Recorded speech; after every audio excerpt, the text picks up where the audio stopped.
clothes. Take off those clothes? Yeah, take off those clothes, Dad. Come on, you're not staying here. Come on, take off your clothes. Okay? Take off your clothes. No, I'm about to do a show. Okay, take off your clothes. We have a show called Little Coffee happening right now. Okay, take off those clothes. I'll change clothes later, and then we'll do exercises. And then we'll play Mario Kart. Does that sound good? Be quiet. Be quiet on the speaker. Look. Hello, Mr. James. Look what Kevin says. Say hi, Kevin. Hi, Kevin. Say thank you for being here. They're here 50. Look, Jamie says, hi, Mr. James. You say hi, Jamie? Okay, you won't.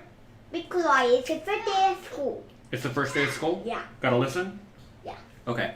All right, you gotta go. Listen. Today we have a fun show. We're going to be reviewing a $55 tournament win. Oh, come on. I'm glad I did. I did no seats. Look, Joris says, hi, James. You see? Okay, so no seats. Can you say hi, Joris? No seats. Say hi, Joris. All right. Well, you have to go. Okay. I love you. Have fun. See ya. Oh, Thomas. Want to say hi? Oh, Thomas. Let's say hi real quick. Okay, Let's say hi. You want to be the star? Sorry, everyone listening on iTunes. You can't see any of these cute babies. Can you say hi, Thomas? Yeah, hi. Okay, that's the mouse. Don't touch the mouse. Can you say bye-bye? Bye-bye. Can you say thank you? Thank you. Can you say please? Please. Hey, what sounds a doggy make? Well, that's a monkey. What sounds a dog make? Oh, you're making monkey sounds? Okay, say bye-bye. Oh, can you blow a kiss? Can you blow a kiss? All right, bye-bye. No, I want See to you, be on family. a show And you gotta take again. her. I want to be on a show again. You are on the show. All right, I'll see you later. Come on, guys. We have to do the I show. want to be on a show. I want to be on a show. I want to be on a show again. I want to be on a show. Stop it. Put me down. Are you on the show? Yeah. Okay, bye-bye. Okay. I'll see you later. Okay, do me upside down again. Next time, Mommy, you gotta go. You did a great job. Good job, guys. Bye-bye. Oh, goodness. I have a nice long show lined up for everyone, and the kids are going off. You know how it goes. Okay, so, Sunday. We had a nice long online session. We won 3 $2,500 satellites. I have a video coming out soon on YouTube when you should play satellites. Usually you shouldn't, assuming you care about money. But sometimes you should. And I'm going to explain when and why. That'll be coming out sometime this week, next week, something like that. Then we took 5th or 6th place in a $600 tournament for, I don't know, $10,000. And we also won this little $55 tournament for $3,500. So we're going to be reviewing it. Will I be traveling to New Jersey to play the World Series of Poker? Absolutely not. It is a pain to get to New Jersey, and I'm not going to go there to play one random $500 buy-in tournament each day. Absolutely not worth it. I think it is sad that they are kind of diminishing the World Series of Poker brand, but to be fair, they've been doing that for the last X number of years. They add more and more bracelets every year. It kills their prestige, and I have none, and I don't really care if I ever have any. Sounds bad, I know. But I realize random preliminary events, sometimes you're going to win, sometimes you're going to lose, and there's not a whole lot you can do about it. That said, if the ones on GG are higher buy-ins and they are getting a lot of people, we may find a way to go play. It's almost easier to get to Canada than it is to get to New Jersey from where I live. Funny enough. All right. So, today we're going to be viewing this $55 win. Here we have some hands. I have a bunch of hands here. It's like 19 hands. So that means we have 3 minutes per hand. So we've already burned 6 minutes. Now we have like 2 minutes per hand. So let's get to it. Have you seen the podcast saying that charts are not really effective? They are effective. You just have to know how to make use of them. I think what a lot of people do wrong is they look at the solver and say, okay, this is what I should do against GTO opponent. I do this against everyone. Obviously, don't do that. If you listen to their podcast, you'll understand they said there is value in the solvers and whatnot, assuming you put in the right inputs. Most people don't put in the right inputs. Also, people use the solvers for situations where there are payout implications. Obviously, don't do that because the solver assumes there are no payout implications. So, obviously, Tools are useful if you know how to use them. Most people are lazy and don't know how to use them, which is why it's important to make sure you understand how to use them. So anyway, here we have a hand. King 9 offsuit will defend 3 ways. Beautiful example of a spot where a lot of people screw up. So we flop, middle pair, multi-way. Check, bet, call. What do? Easy fold, easy fold. I don't know what Monk or Solver will say to do here. It'll actually probably say call, but maybe fold. But I definitely like folding in tournaments. Out of position with King 9 offsuit on Jack 9, 3, 2 after a bet and a call, especially against early position tightish player. Obviously, we only have 11 hands on the guy. This is a spot where we should just fold, I think. Fold immediately, move on with your life, and go from there. By the way, if you are listening to this on iTunes and iTunes podcast, my podcast feed, whatever, if you're listening to this and not seeing the video, you probably want to see the video. I'm going to try to explain the action, but there are going to be times where I just don't remember to say everything. So head over to youtube.com/pokercoaching to watch this show, and it'll probably be a better experience. All right, Ace 9 offsuit. Folds to me in the small blind. We have 20 big blinds effective, 21 big blinds effective. What should we do? Well, I pulled up the charts at pokercoaching.com earlier. If we look at 15 big blind charts that we have here, you see in the small blind, you should jam every ace-x offsuit for 15 big blinds. What about for 25 big blinds? What's happening here? Looks like this page is frozen. All right, 25 big blinds. Ace-8 offsuit specifically is an all-in. Every other ace is either a limp or a raise. You see, though, the ace-8 offsuit is an all-in for even 25 big blinds. Obviously, we don't have a chart for 21 big blinds specifically here because we don't want to overload you with random charts. But using a little bit of common sense, you can tell that this is probably just going to be an all-in, right?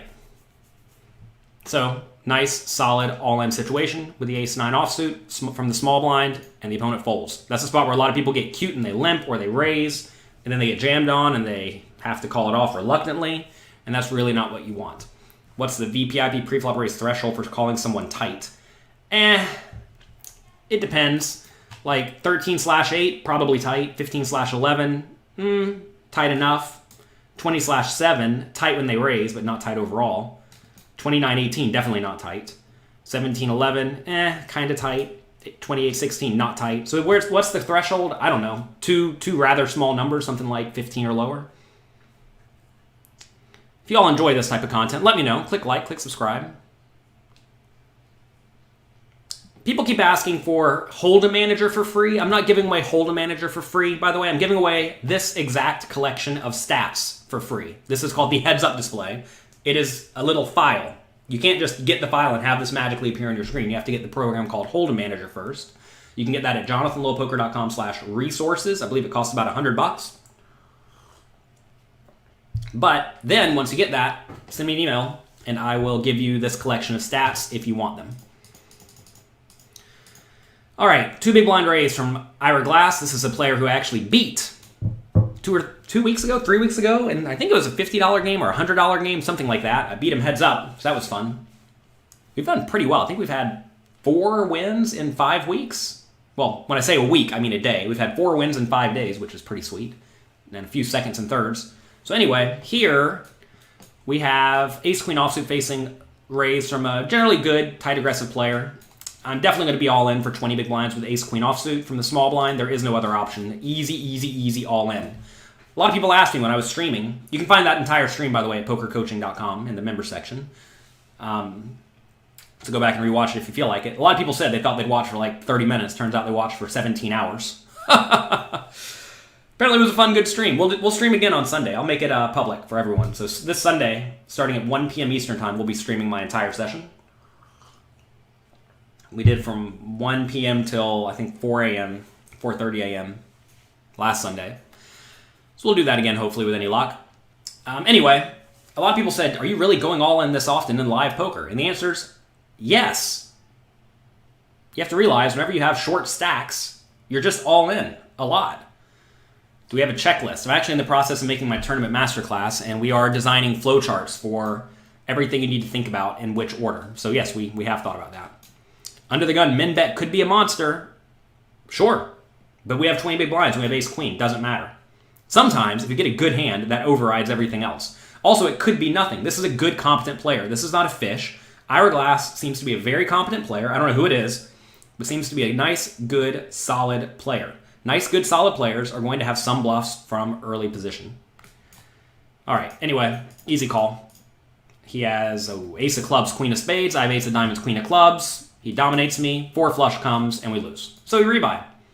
A lot of people think, oh, you had to rebuy. That's a failure. Understand, you're going to lose poker tournaments. That's okay. Don't get tilted. Don't get annoyed. A lot of people, if they lose with ace-queen against ace-queen, they think immediately, oh, bad luck day, I'm quitting. Obviously, don't do that. No, Jonathan Little's Tournament Masterclass and Cash Game Masterclass are at pokercoaching.com. Before Masterclass tried to steal the word as their own, that was a word for some gigantic course. So anyway, here we have pocket fives. We re-enter. We're not worried about bad luck or anything like that. We're just going to sit here and play well. Someone asked me the other day, like, what do you do when you're just running bad? Understand, sometimes you're running bad. Don't do anything differently. Just sit there and play good poker. Sit there and play good, fundamentally sound poker. Please. This is the 55 win from the other day. Here I have an all-in from Randy here. For 9 big blinds from the cutoff, we have pocket fives in the big blind. Easy, easy, easy call with pocket fives. I'd probably call off here something like ace 8 suited and better, ace 9 offsuit and better, king jack suited, king queen offsuit, pocket fours and better, give or take. Something like that. A lot of people look at these tournaments and think, oh, it's a short stack tournament. It's all luck. I actually reviewed all of the satellites I won the other day, and people were just making blunders left and right. And in regular tournaments, people make blunders left and right, even for shallow stacks. So make sure you understand how to play shallow stacked play. Shallow stacked play is really what you need to get really good at to be good at tournaments. This is why a lot of cash game players fail at tournaments, because even though they succeed in the early levels, they're just bad in the late levels because they haven't studied it. You want to make sure that you play fundamentally sound with shallow stacks. Why not 3-bet the ace-queen, or are we too short to 3-bet the ace-queen? Well, we only had 20 big blinds. You want to 3-bet shove when you have 20 big blinds. You're not really 3-betting small, unless you have super nut hands or very good blocker bluffs. All right, anyway, 9 big blind all in. Easy call the pocket fives. I just told you the whole range I'm calling with. He has pocket threes and gets a 3. So we lose again. That's fine. Again, people look at this and say, oh my God, I'm having bad luck. Blah, blah, blah. Realize, we got it all in. 50-50. Well, more like chop it up 95% of the time and we lost. And now we get 2 outed. It's okay. Don't think the site's rigged. Don't think that you're unlucky. Don't worry about any of these things. Just keep playing good, fundamentally sound poker. At the start of this stream, actually, you have to realize, whenever you start any poker tournament session, what I do is I sit down and I load up like 15 tables. You all saw me do it in the stream the other day. I'm going to do it again on Sunday, so make sure you're watching. We sit down, we load up all of our games. I know I'm going to get busted in like 5 of them almost immediately. And I'm going to get double ups in 5 of them almost immediately when we're sitting there playing shallow stacked. That's just how it goes. Don't be annoyed whenever you get spiked on, or whenever you spike on someone else. Don't be so happy about it. And what stack am I not calling with 5s? Probably like 14 big blinds or more, something like that. How many big blinds do you re-enter with? I will re-enter about as short as I need to in most small stakes games. We have a giant bankroll for $50 games. Don't even know how many buy-ins we have. Thousands. We have many thousands, maybe tens of thousands of buy-ins for $50 games. I'm happy to play a $50 game with even a tiny edge. Now, and I do think I probably have some edge even re-entering rather late. Anyway, we get spiked on. That's fine. Ace-6 suited, we open under the gun. This is a little bit loose. We have a 15 big blind stack. We are min-raising this with the intention of folding if we get jammed on. We'll obviously raise good hands too. Going back to that spot with Ira Glass earlier, right? Ira Glass opened under the gun. Could be a good hand. Could also be the ace-6 suited. He's going to fold, right? Don't think that the opponent must have the nuts because they min-raise under the gun. I'm min-raising every hand I'm playing, as you see. The min-raise is irrelevant. All right, button calls. Big blind, stub calls. Flop comes ace, 5-3, 2 hearts. I have ace-6 of diamonds. Cool spot. This is a situation where if I bet and get called, am I happy? Take a second, ask yourself that. Malcolm says, thanks for the free lessons. You're very welcome. If you like this, click like, click subscribe, share it with your friends. I'd appreciate it. All right, ace-6 suited. I think if we bet here and get called, we're actually kind of unhappy. We're going to be against a whole lot of aces, which we lose to for the most part, and flush draws, which we're kind of flipping against. So I don't think we want to bet. I think we'd rather check, keep the opponents in with all their junk, like queen-jack offsuit, and go to the turn. Also, every once in a while, it's going to go bet raise, in which case we get to fold, which would be fantastic. So we check with a very clear marginal made hand. I have a new book coming out soon, Excelling at Tough No-Limit Hold'em Games. Let me show you the cover. Here's the cover. How do I make this small? There we go. I have a few chapters in this, but one of the chapters is on multi-way pots. Notice so far, we've had the king 9 on the jack 9-3. We just check folded. We have this ace 6 here on ace 5-3. We're not betting and getting our stack in, even though it's 15 big blinds. We check. Button bets. Small blind jams. Now, while the button could be taking a stab with anything, the player in the big blind has to have something. They must have something. This something is going to be, like, at worst 5-4. At best, like 2 pair, right? So this is a situation where I'm against one range that's obviously something. Could be a flush draw, but if it's a flush draw, whatever, it has plenty of equity against me. And then the guy on the button could have a wide range, could have a nut hand, I don't really know. So this is an easy fold. We fold. Guy on the button folds, which is annoying. But we move on. Notice we put in 2 big blinds, made top pair, and we lose. I shared the book with Louis Philippe the other day. You have to realize, if you're here, you're interacting, you're doing good work, I'm happy to share my work with you ahead of time. So, yeah, Louis Philippe's seen the book. He says the multi-way part is absolutely amazing. Well, thank you. I did my best with it. Basically what it amounts to is don't stack off too light. Anyway, here we just check fold. Again, lose 2 big blinds with top pair. Who knows if it's good or bad?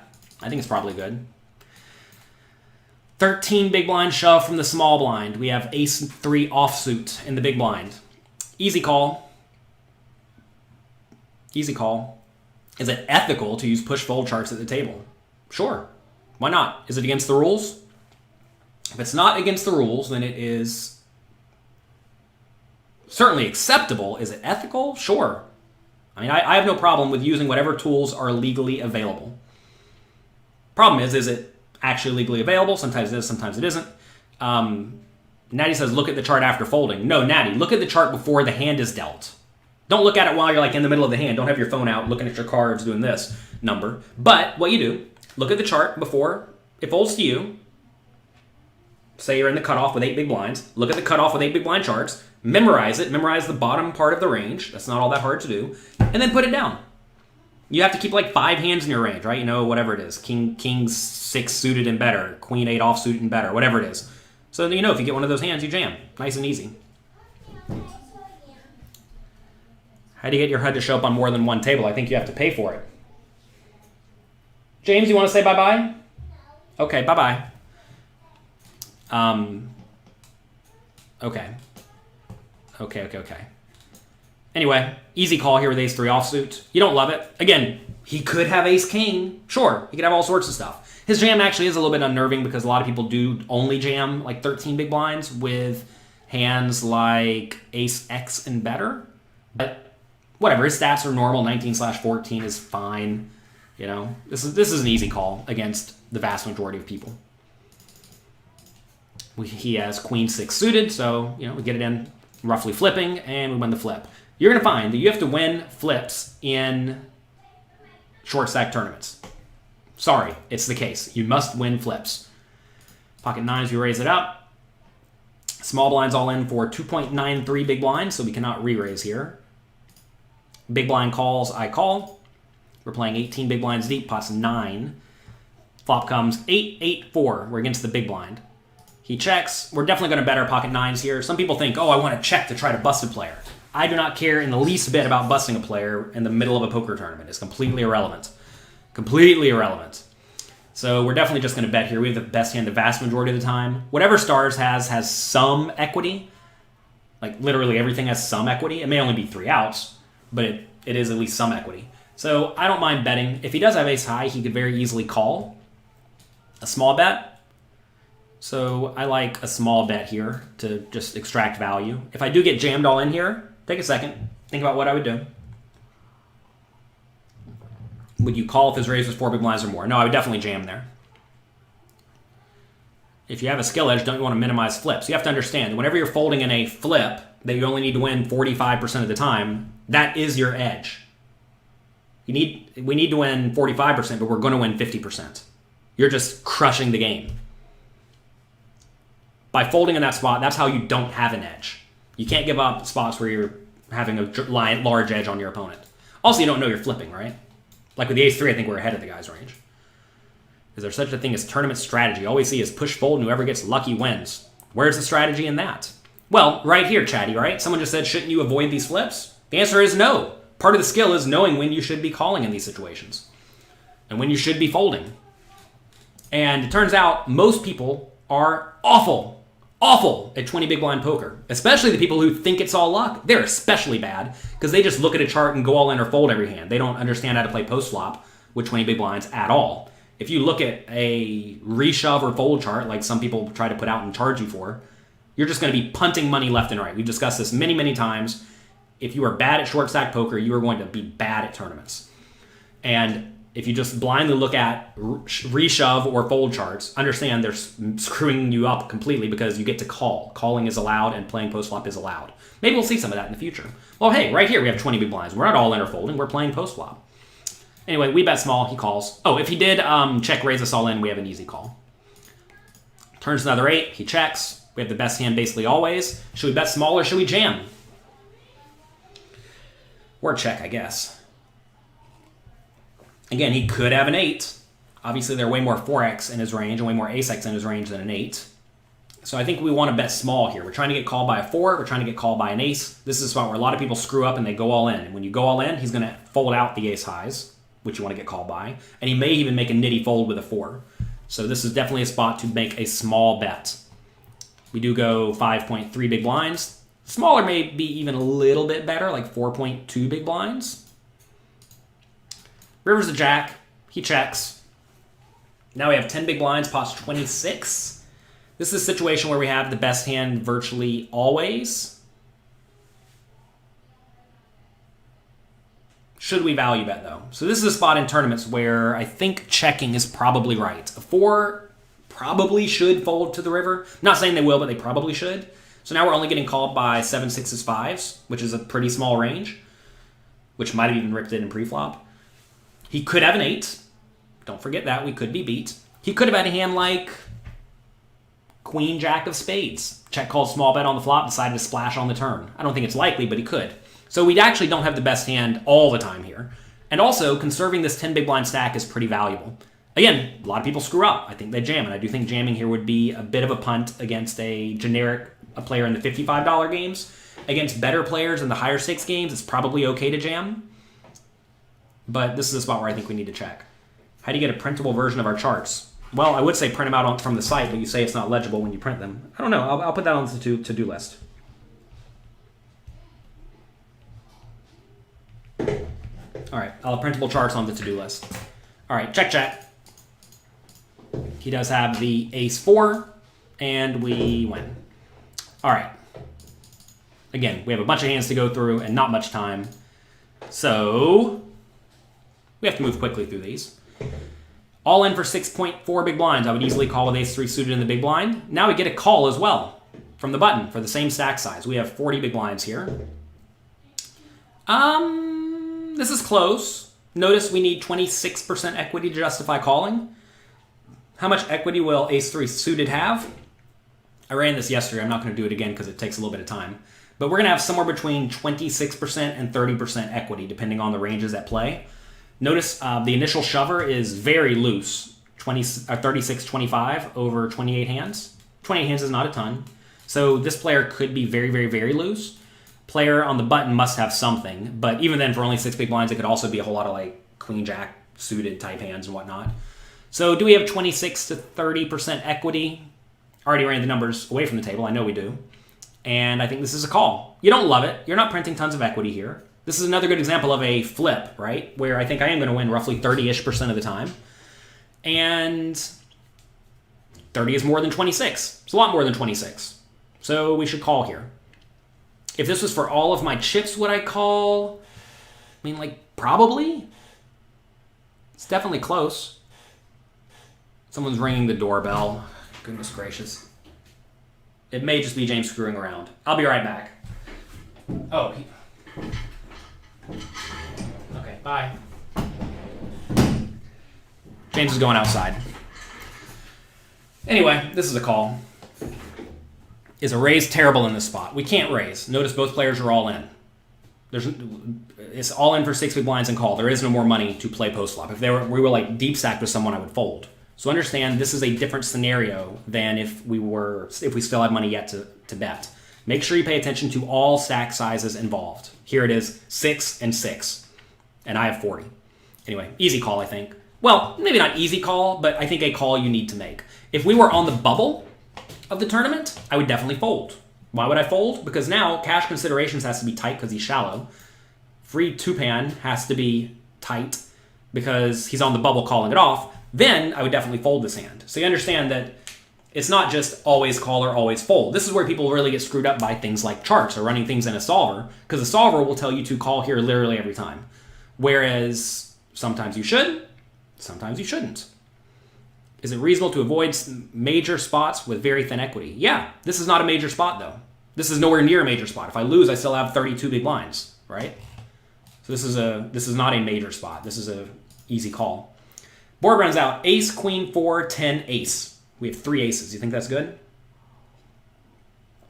It's probably good. We're against pocket jacks and queen, 10 offsuit. So we did indeed have roughly the right equity. Not that that matters. It doesn't matter what they actually show up with. Obviously, the guy who had queen 10 could have had ace 9 or something. All right, 2.2 big blind raise from the cutoff, playing 50 big blinds deep. Small blind with 33 big blind calls. We have ace 4 offsuit in this big blind. Take a second, think about what we should do here. If free 2-pan had 30 big blinds, I already said I would have folded. Because then we're playing very deep stack in that scenario. You don't want to be calling 6.3 big blind raises out of position, deep stacked. All right, ace 4 offsuit. Interesting spot. It's obviously fine enough to call. I would virtually never fold this. We're putting in 1.2 big blinds to win 8.1. Question is it better as a squeeze? And I think it probably is. When you're multi-way, you need to be a little bit tighter from the big blind. And the hands you want to squeeze with are usually the hands that are at the bottom of the calling range that also have a blocker. Also notice that we have pretty deep stacks such that we could 3-bet to something like, I don't know, 10 or 11 big blinds and put the initial raiser for 50 big blinds in a pretty bad spot where he's not going to flat us all that often. You definitely don't want to 3-bet small here. Making it something like 7 would be very, very bad. Like very bad, because then you're going to get called a lot. You really don't want to get called here. So this is a spot where I'm going to 3-bet very polarized. Maybe using an exploitative sizing. If you go back and watch the stream, maybe you'll find some things that we're doing that could be exploited, but I think are just exploitable, or exploitative. Then some people think, oh, if you're raising smaller with the nuts and bigger with the bluffs, doesn't that make you easy to play against? Yeah, if they figure it out. I'm willing to stream with my cards face up and tell you what I do, and I'm still going to do it over and over again because it's good and people don't catch on. Anyway, this is a 3-bet. We make it 9.3. I don't think you need to go egregiously big, like 15, because then if Arnika here decides to jam for 35, you have to call it off for 20 more into a 70 big blind pot, which you don't want. So here we do 3-bet. I think it's going to have a pretty good amount of fold equity. We could maybe go a touch bigger, like 10. I don't think you want to go 12 or 14. I think that's going to be a little bit too big. Anyway, we get folds. And pickups like this are very valuable. In this spot, I'm going to be 3-betting some bad ace-x offsuit and some bad king-x offsuit. That's going to be my 3-bet bluffs. I'd fold stuff like queen 4.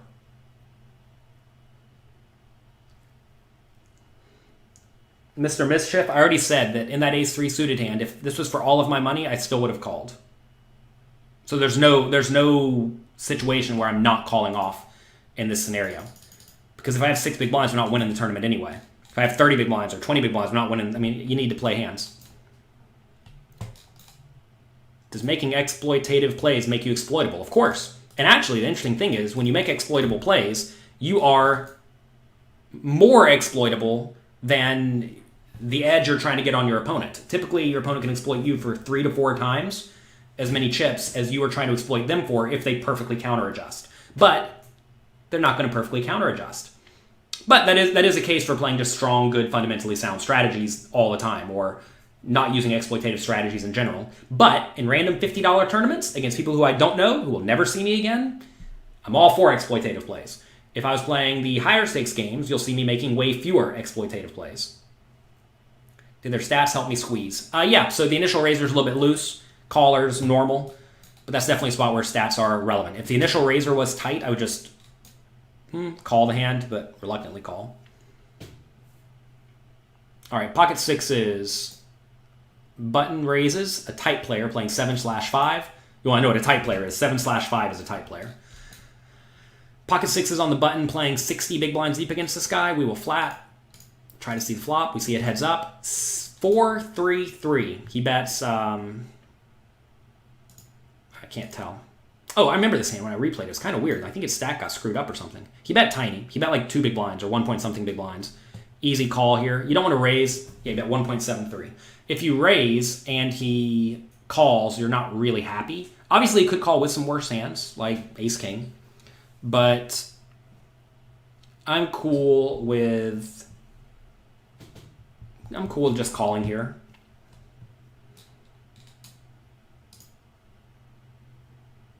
Are people I'm playing against watching this? Funny enough, I was playing a satellite where I think 3 people got a seat to a $2,500 buy-in tournament. And after I won, someone in my Twitch chat said, "Congrats, nice job, we won it together." So someone was watching the whole time, which I don't mind. I mean, I'm cool with it. Whenever you stream, you understand you're putting yourself out there. People are allowed to watch your stream, and it is not unethical for them to watch your stream. That's why you put it on a 5-minute delay. All right, anyway, he calls, turns an ace. Our hand gets very much downgraded to a marginal made hand here. When he checks, we could bet small, like 2 big blinds, to try to protect against various hands like queen-jack. But, whatever. Check, I think is better. River's a 3, he checks. Do we value bet or no? When we see 7/5, these are lifetime stats. These are not only in this table stats. I prefer to see lifetime stats that get erased after like 6 months. So anyway, here I think we have a pretty easy check. Because if I bet and he calls, I'm probably not loving it. Like, what could really call here? Like pocket 5s can call, pocket 2s can call. If I do bet, you definitely want to bet small. But I think this is a very easy check. Because we just win basically every time he goes check. But if we bet and get called, even if it is small, I think it's very, very marginal. So check. And ooh, he was trying to trap me with the ace. Good no bet. Ace, king, offsuit. Hijack, 2 big blind raise. Cut, low jack, 2 big blind raise. Hijack, 4 big blind raise. Cut off, 10 big blind raise. Right? Yeah, cut off, 10 big blind raise. We have ace, king, offsuit, 40 big blinds deep on the button. What do you think? We're probably in the money at this point, so that is worth noting.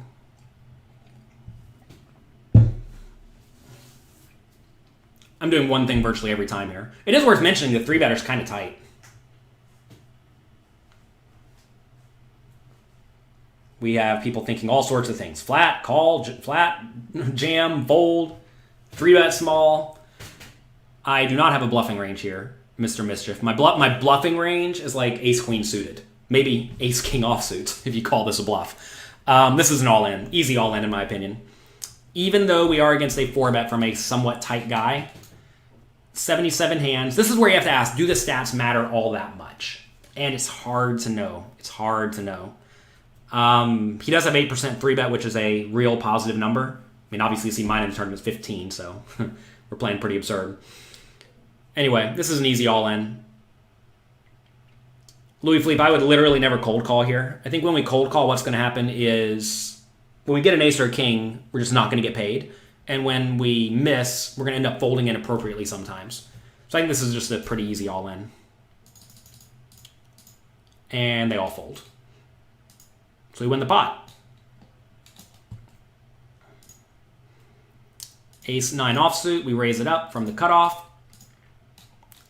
Button goes all in. We need to realize 40% equity.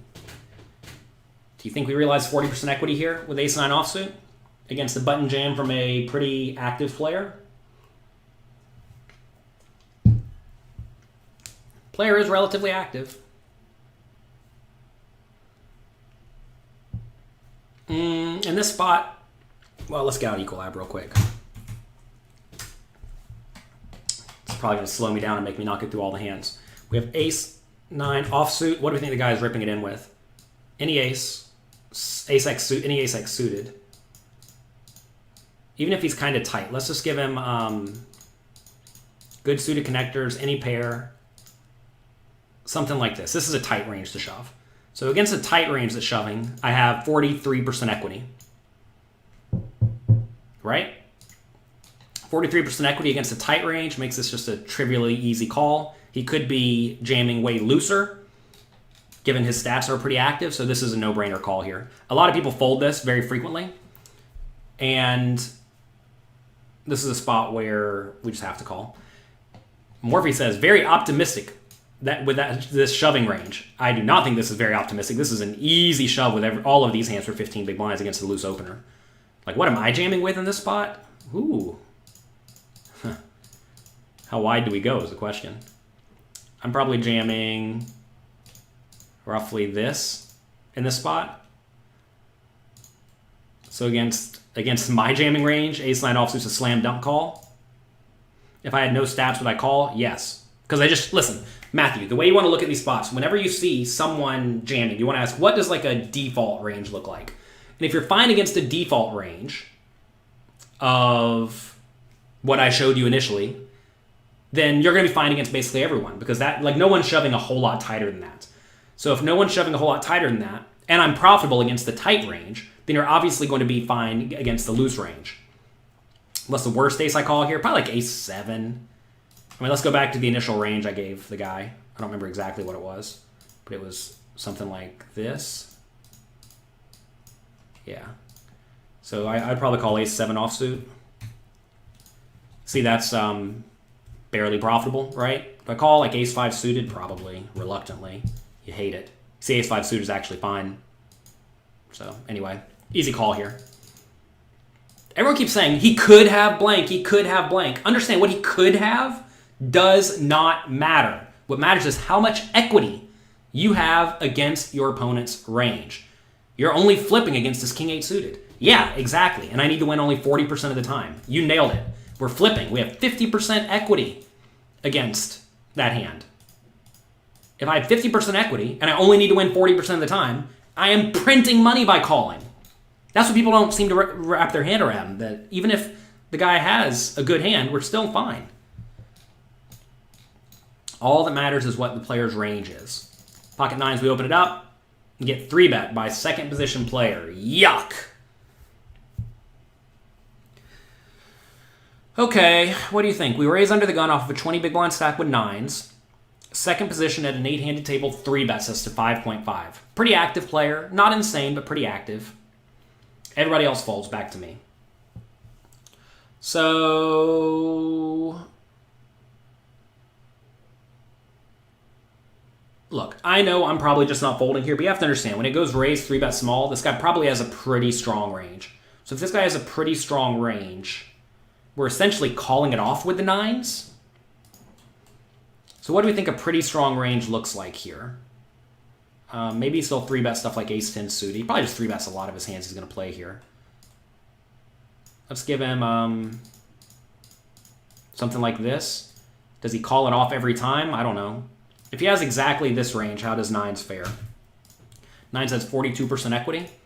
So notice we have to put in 20 to win 42. Assuming we have no fold equity. I'm sorry, we got to put in 19 to win. I'm sorry, 19 to win 44. So we need to have 43% equity. So against just a strong, tight range like this, it calls it off every time, which may or might be the case. We're roughly break even. So if he ever has any bluffs, or if we ever have any fold equity, this is profitable. If he's tighter than this, then this is going to be a fold. So is this player tighter than this? Probably not. So I think this is going to be a shove, because if he ever folds, like if he has ace-5 suited and 3-bets and then folds, if he has ace-jack offsuit and then 3-bets and then folds, we're just going to be printing money here. So I hate this spot. We definitely don't love it, but I think it's a reluctant all-in. Could be a fold, though. Could you flat call? I think flatting could be fine, too. I mean, you definitely don't like it, but 9s is a pretty good hand. If we get a low card board, we're very happy getting it in. Even if it's like 10xx or jack xx, we're happy getting it in. So that's my general thoughts on that one. Board runs out all low cards to beat the ace-king, so that's lucky. Jack says ace-10 suited seems unlikely. Well, is the guy bluffing or not, right? Obvious bluff hands here, just like a straight linear-ish range. Let's take a look at the chart, actually. 25. Let's take a look at 25 big blinds deep. Under the gun plus 1. Let's see. Here is the implementable GTO strategy. Let's see if I can get this in the window. Right here. So you see, this is the 3-bet strategy. Obviously, it contains some bluffs. 15 big blinds deep. You're probably just jamming or folding. But notice the jam or fold range is, well, basically the range I just gave him to 3-bet small, right? So you're basically saying you think the opponent's a nit. Understand that if you are not looking at reasonably sound charts, you are basically saying, I think my opponent is a weak type player. And to be fair, if you're often thinking that like ace-10 suited would be insane to 3-bet, then you're probably a weak type player. Is this the final table? I don't think so, not yet. All right, ace-4 offsuit, button raises. We can call or jam this for 20 big blinds. I think either plays fine. This player's active enough. Fold to 3-bet's really high, but we have a small sample. Again, so the first 2 lines of this are usually, well, at least the first line is very accurate. Second line of the heads-up display is pretty accurate. Third line is reasonably accurate. Fourth line is basically never accurate. Other lines are basically never accurate unless you have a big sample on someone. So do we trust fold big blind 88%? If it was 88%, this is an easy all-in. But I think calling is also fine. Like, obviously, call or fold. Either strategy is acceptable. 8-4-3. I would definitely check call the flop if he bets, but it goes check, check. Oh, we are at the final table now, so we did make the final table. Something else worth mentioning, you can defend your big blind way wider when you are big stack against a medium stack at the final table, because they have to be really tight. That's going to result in you being able to just call a lot pre-flop, and you being able to check call, check call, check call. Well, they're not going to bluff you off your hand as much as what it amounts to. Should you go play live cash games now? I wouldn't go play live cash games now. That said, the games are going to be soft, I'm sure. All right, turns of 7. We have double gut shot now. So 8, 5, 3, 7. We have ace-4 offsuit. If we bet turn, I think we have an easy triple on the river. Do you want to triple off your stack at the final table? Well, if you watched me play the $600 tournament the other day, where we took 5th place, we check-raised all in with a double gut shot on the turn, and it failed. And a lot of people said, why would you ever bluff at the final table? Well, because they fold sometimes. Obviously, this is a different scenario. But this is, I mean, look, you're allowed to bluff. You should be bluffing sometimes. This is a spot where I think we have a pretty easy bet. We bet 3.5 big blinds. You don't want to bet too big, Natty, because if you bet too big, then you're going to lose a lot of fold equity going to the river. And I think you definitely want fold equity on the river. If you bet 8 big blinds on the turn, he's always going to call you on the river. So I think this bet immediately has some fold equity. And then if we jam turn, we also have some fold equity. So we do bet turn, he calls, river's a 10. We have 1.1 times pot. I think I prefer slightly bigger on the turn to make it roughly a pot size strategy. If you don't get caught bluffing, you're not bluffing enough, indeed. It's also nice for your bluffs to have some equity. Anyway, easy all in. We do jam. He folds. People, they don't give you flack for the times that your bluffs succeed, but they give you a lot of flack for the times your bluffs don't succeed. It's important to realize that flack you get from random poker players is irrelevant. You should not be so concerned with what random poker players you do not know think about your strategy. Now, if you have a poker coach, you probably should be concerned with what they are thinking, because them being your coach essentially says you think they are better than you and you highly value their opinion, right? So you should care about their thoughts. But don't care about random people who give you flack for bluffing in these spots. Like, if we get called here and the guy shows up with whatever, a set of 8s, and we show up with the ace-4 offsuit, a lot of people are just going to think, oh, that idiot just punted off his stack. But in reality, these plays succeed, you get the chip lead, and you win the tournament. All right, ace-queen suited, we raise it up. Big blind calls. Flop comes 7-6-3. He has 9 big blinds left, pot's 5. I think we can bet this and just call it off. Obviously, 7-6-3 connects well enough with your opponent's range. However, this is a situation where we have plenty of equity against everything. Also notice we beat all the draws. And since we beat all the draws, I think this is an easy bet and then call it off. And we want to bet small, I think, to give him room to jam random junk. Although maybe not. Maybe we should just rip it in here. Not sure. Ripping it in could be better. Notice this player is the shortest stack at the final table, so there's not really huge payout implications for him.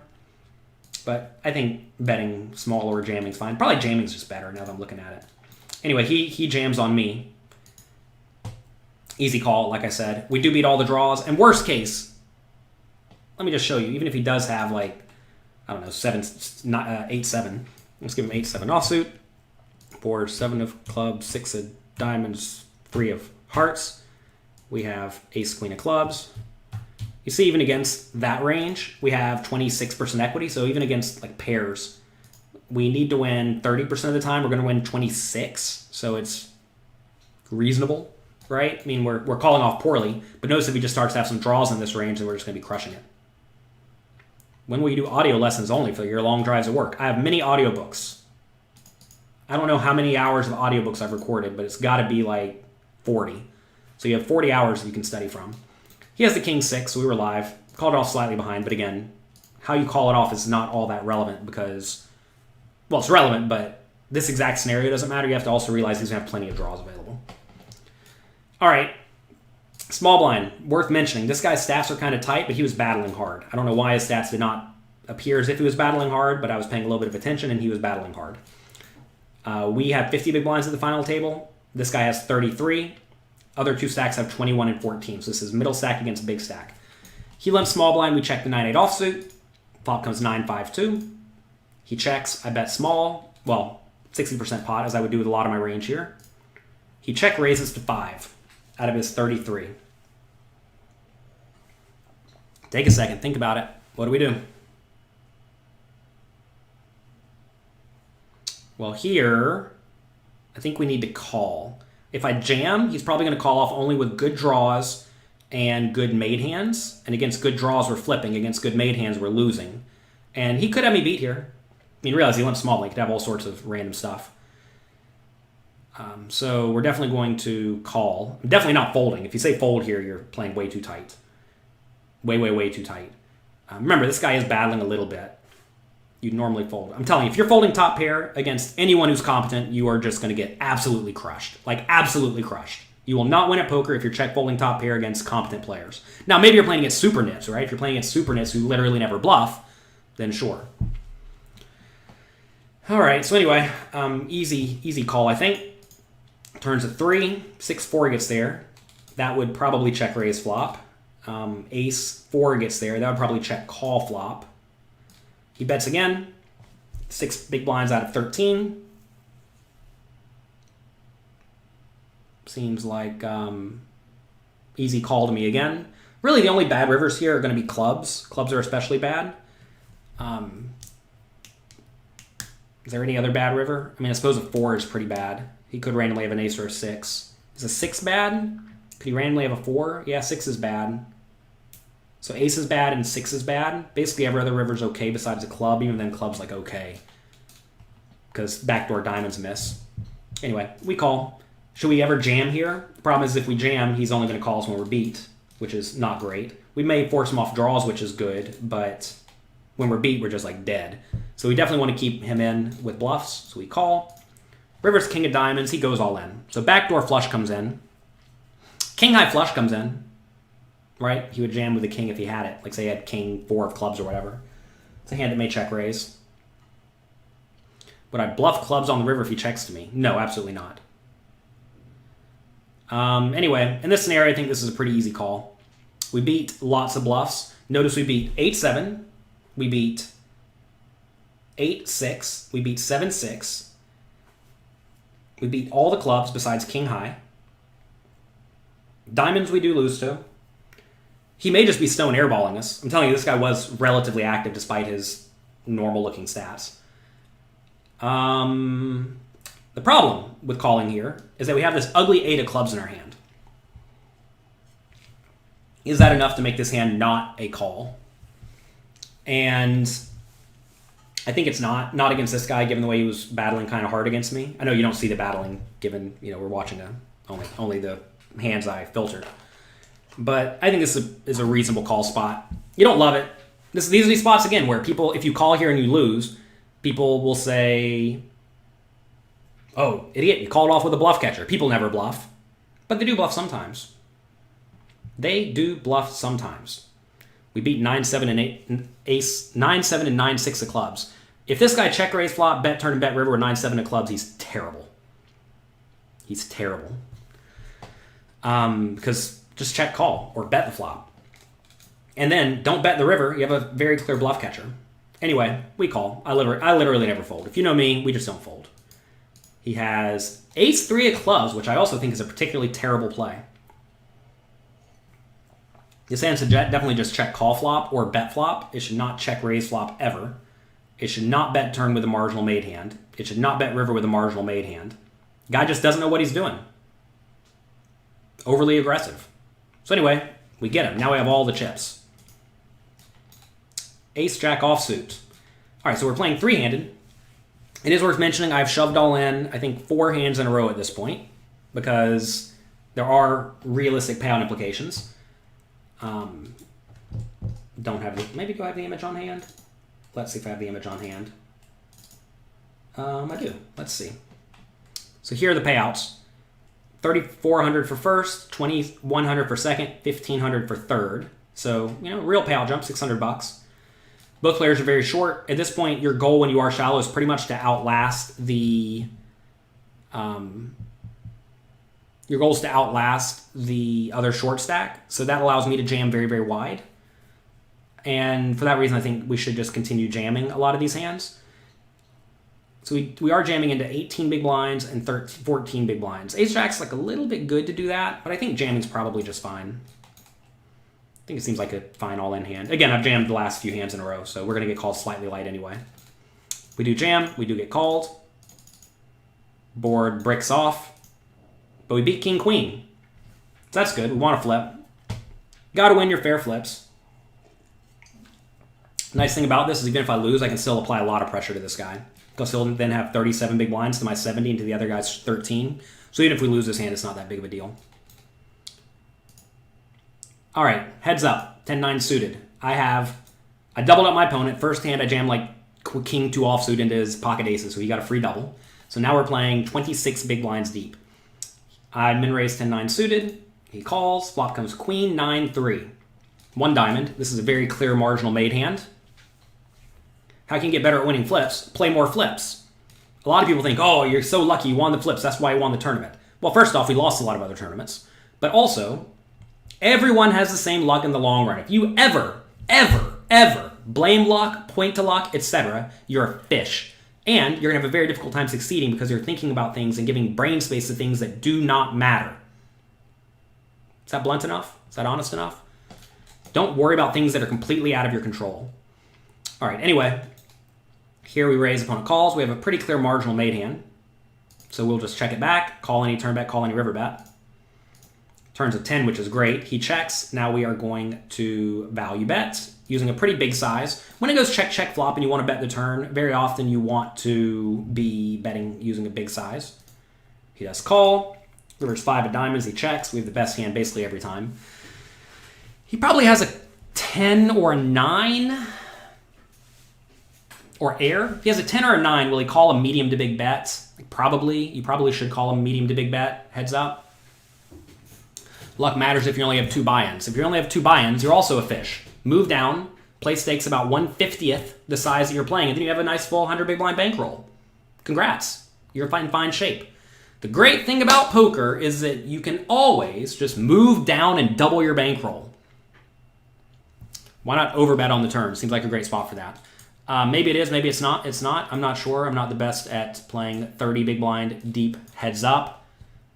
And could be a fine spot. I do agree that it could be a fine spot for that. Usually you do want to be overbetting some of your strong hands and some bluffs. I don't think it's necessary, but I don't know. Maybe it could be good. Again, this goes back to the idea of, are we trying to play the GTO strategy? And the thing is, if I overbet turn, I think that's going to start getting the opponent to fold out stuff like a 9, which would be awful. Obviously, you want to get called by a 9. You want to get called by a 3. You want to get called by a jack. I do not care if they stick around with marginal stuff. Anyway, here, I think we do want to go for a big size. We do have a decent number of bluffs with just the jack X. So I think we should go kind of big, like 8 big blinds or so. I do go 8 big blinds. He does call. We win. What did he have? He had 10-6. So notice, we check back flop. He's drawing very near dead. He gets very unlucky on the turn, and then he has to pay us off. Notice if we just bet flop here, we don't win anything. This is one of the reasons you very often want to check the marginal made hands. Oh, could you all not see that? I don't know if you could see that. He had 10-6 offsuit. Anyway. All right, so he's down to 8 big blinds. We have 4-2 suited. Jam or fold? How about neither? How about limp? This is a hand that is not a profitable shove, but this is a hand that you can very profitably limp. When we limp here, we get to put in 0.5 big blinds to try to win 2.24. We're essentially saying we think we're going to realize more than 22% equity in position. And I do think we're going to realize more than 22% equity in position. Everyone's saying jam. I used to make the same mistake. You look at a shove fold chart and you think that's the only thing you can possibly do. Here we're going to limp with a selection of our best hands, aces, kings, queens, jacks, 10s, 9s, 8s, ace, king, ace, queen, ace, jack, etc. Looking to call off if he shoves, obviously. And then we are going to limp with a lot of hands that are not profitable shoves, but are profitable, getting 4.5, 3.5 to 1, 4.5 to 1, whatever it is. What do we do if we shove? Obviously we fold. We don't have anything. We're not getting the right odds. Here we're calling to try to play post-flop. People again ask, isn't it just all luck? Isn't it just all shove or fold? No. Like right here. Half of you in the chat just said, go all in. But I think you're wrong. And to be fair, I would have been wrong even just a few years ago. But we've studied short stack play and we've gotten better. Turns out you get better if you study and improve. Anyway, we limp. He jams. You may say, but are you really limping your pocket aces and kings and queens and jacks and 10s? Yes. You want proof? 2 hands later. Pocket aces. We limp. He jams. Obviously, we call it off, and we beat the king 2 offsuit, and we win the tournament. So there you go. Nice, solid game. I'm pretty happy with most of my plays. Obviously, we did run a little bit hot to win some flips. I mean, to be fair, if you watched early in the tournament, people keep asking, how do you win all your flips? We lost ace-queen to ace-queen. We lost 5s to 3s. Those are the first 2 big hands I showed you. And we lose some hands and we win some hands. You're going to win some hands and you're going to lose some hands. That is part of life. Get used to it. Accept it. And understand you don't control a lot of things. All you control is your strategy you bring to the table, which is why you have to study. So, go to pokercoaching.com. Work hard, study, get good at the game, and then you'll have a solid edge over your opponent. So anyway, that's going to be it for today. Hope you enjoyed this. If you did, please click like, please click subscribe. I would appreciate that. Again, head over to pokercoaching.com. You can watch the full stream if you're a Poker Coaching member. Go there. You can watch all 17 hours or whatever it was of it. We had a bunch of deep runs. I think we cashed in a $200 tournament for like $1,000. That was almost good. Cashed in the $600 tournament for 15 buy-ins. That was good. Won this for 70 buy-ins. That was good. Won 3 satellites. 3 for 3 in satellites. That was good. To be fair, it's not really 3 for 3 because we re-entered some. You know, it's probably more like 3 for 10. Still good. Nice, good day. We'll be streaming again this Sunday, 1 p.m. After that, we're not going to be streaming for the next few weeks because I'm going to be out of town. But, you know, hope to see you again. Hope you enjoy this work. If you do, again, do me a favor, click like. That's me for today. Good luck in your games. Have fun. Enjoy yourselves. As Kevin says, do something nice for someone today. We're all in very fortunate spots, and there's always people you can help out. So anyway, have a great day. Good luck. Thank you for being